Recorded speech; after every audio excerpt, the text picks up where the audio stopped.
people in this state who will tell you, and I'm talking far left people, will say, anybody who's a Christian, if you really believe that some guy was born of a virgin and then he died on the cross and then he was raised again for us, anybody who believes that can't possibly be mentally stable. We need to get guns away from those people. You see, who gets to define what mental stability is? Do you really want people in your state government getting to make that decision? You really want some judge or lawyer? Let's break down how this violates your rights. Let's look at the First Amendment. Any of you ever been banned on Facebook because of something you said? Any of you got blocked, got your page? Yeah, I can tell. A lot of conservatives in this room. Yeah. Those same people that report you to Facebook and get you blocked from your own page because they don't like what you said, they were offended, those are the same people that are going to report you to police on red flag laws. Same people. They have absolutely no moral compass. In their view, truly, they're saving lives. We need to get guns away from these crazy Trump people. Let me tell you, red flag laws, folks, and you can take this to the bank. Red flag laws would put in place a perfect tool for suppression of free speech by weaponizing these individuals with ideological hatred. That's a fact. People who hate freedom and hate those of us who are willing to stand on liberty and fight for it. They hate us. Second Amendment, that one's pretty obvious. They confiscate your guns. That's violating your gun rights. The Fourth Amendment. Folks, the Fourth Amendment says you have a right to not be subjected to unreasonable searches and seizures. Let me tell you something. Did you know that 4 things have to be in place in order for them to justify a reasonable search and seizure? You know what those 4 things are? I gave it to you on your sheet. You are never to be subjected to a search and seizure without these 4 things in place. No warrant shall be issued without probable cause. Probable cause has to be established. The warrant must be based on an oath of affirmation of the allegation. Affirmation of the allegation that you are mentally unstable. The warrant must describe the place to be searched, and the warrant must describe the items to be seized. Now, I don't know about you guys, but I can tell just by looking around this room that there are a lot of like-minded people in this room. And I don't know about you guys, but my husband doesn't even know where all of our firearms are, okay? I know. My husband doesn't even know how many firearms we have.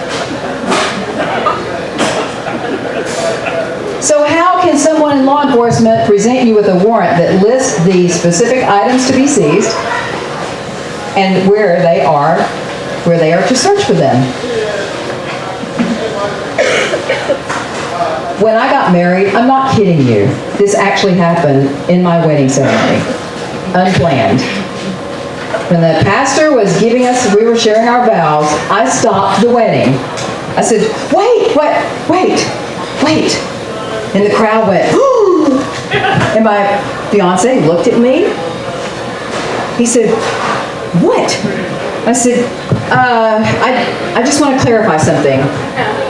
I just want to clarify that once we are married, my guns are my guns and your guns are my guns. I did say that. It's on the video. I did. It's a wonder. I thought he was going to run away, but he looked at me like, he said, seriously, right now? And I said, Because he had an arsenal when I met him, and I had an arsenal, so you can imagine what we had together. I wanted, and to this day, we've been married 6 years, to this day, that's still the rule. He has one gun, and it's still mine, but I'll let him wear it. When I said he can wear it, I'm just kidding. Well, no, I'm not, really. If you ask him, he'll say the gun he was wearing is mine.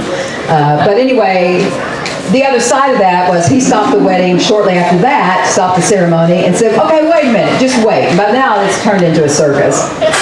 And I was like, what? And at that time, I didn't ride motorcycles, so I could care less about this. But he said, I just want to clarify that the motorcycles are mine. All of them. I said, fine. I didn't know that 2 years later, I would say, I'm gonna learn to ride my own bike. And then I would become a major motorcycle enthusiast. I have 2 motorcycles now, and I ride the crap out of them all. In fact, I almost rode one today. If it hadn't been raining, I was gonna ride today with Depot and some other people, so. Yeah, so folks, the Fourth Amendment, that one is critical. You have a right to, and listen, if you're in a place, let me just tell you this, I teach this in my pistol classes, okay? Because a lot of folks don't know this. This is getting off of red flag, but this is about carrying a gun in Arkansas, okay? People say, well, what if there's a sign on the door of the business? Let's say that this U.S. pizza place had a sign on the door of no carry. I still carry in those places. I just don't carry open in those places. I'm not going to blatantly violate their rule, okay? I'm just going to still carry. And I try not to frequent businesses that want to violate my right to self-defense. But sometimes you just have to go to those places. It's not against the law, folks, for you to carry onto private business owner's property, even if they have a sign posted. It's against that business owner's policy.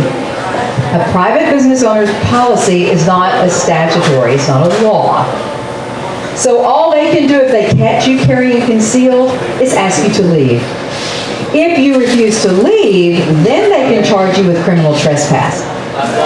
But look, if I got caught carrying in a place I'm not supposed to, I would simply say, oh my gosh, I am so sorry. I carry everywhere I go and I just forgot I was wearing it. It's like my everyday wardrobe, so I'll just be leaving now. Thank you. I'm sorry, but that's my story. Here's another thing. If you're approached in a place where you're not supposed to be carrying on a business owner's property, if you're concealed carrying and it's not visible, and you know it hasn't been, but if you're a public figure like me, these Moms Demand Action women, I mean, I am target number 1 when I'm out. They're meeting today. Yeah. So I am more likely than many people to be targeted by someone who does this. Go up to a police officer, a security officer in the mall and say, listen, I'm not trying to get anybody in trouble or anything, but that lady over there, I saw a gun on her, and she's got it covered up right now, but I saw it in her purse when she was paying, and I'm really concerned because I also overheard her saying some things, and I think she may be violent, and I'm just concerned. And besides, the rules here, you're not supposed to have guns in the mall. Here is what you do. If that security guard approaches me and says, hi ma'am, I'm so-and-so, can I see your ID? I don't mind showing my ID. He says, so here's the deal. Someone reported that you might be carrying a gun in here, and this is a gun-free zone. It's against the rules, and so I was just wondering if I could search your purse. I would say, oh, sir, with all due respect, I appreciate your concern and watching out for the people here, but unless you have a search warrant, I'm not going to be able to allow you to do that. And besides that, are you detaining me? Am I under arrest? Because if I'm not being arrested, then I need to be somewhere else right now. Because they cannot detain you without probable cause, and they cannot search you without a search warrant or your permission. Yeah, that's not being disrespectful, is it? I said it with a smile. I'm sorry, but are you arresting me? Have I committed a crime?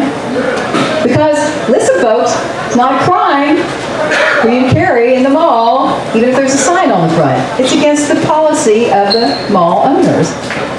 So you haven't broken a law, so they can't arrest you for breaking the law.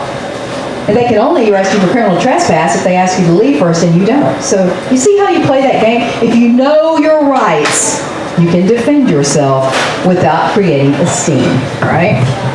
Okay, getting back to the amendments that red flag laws violate.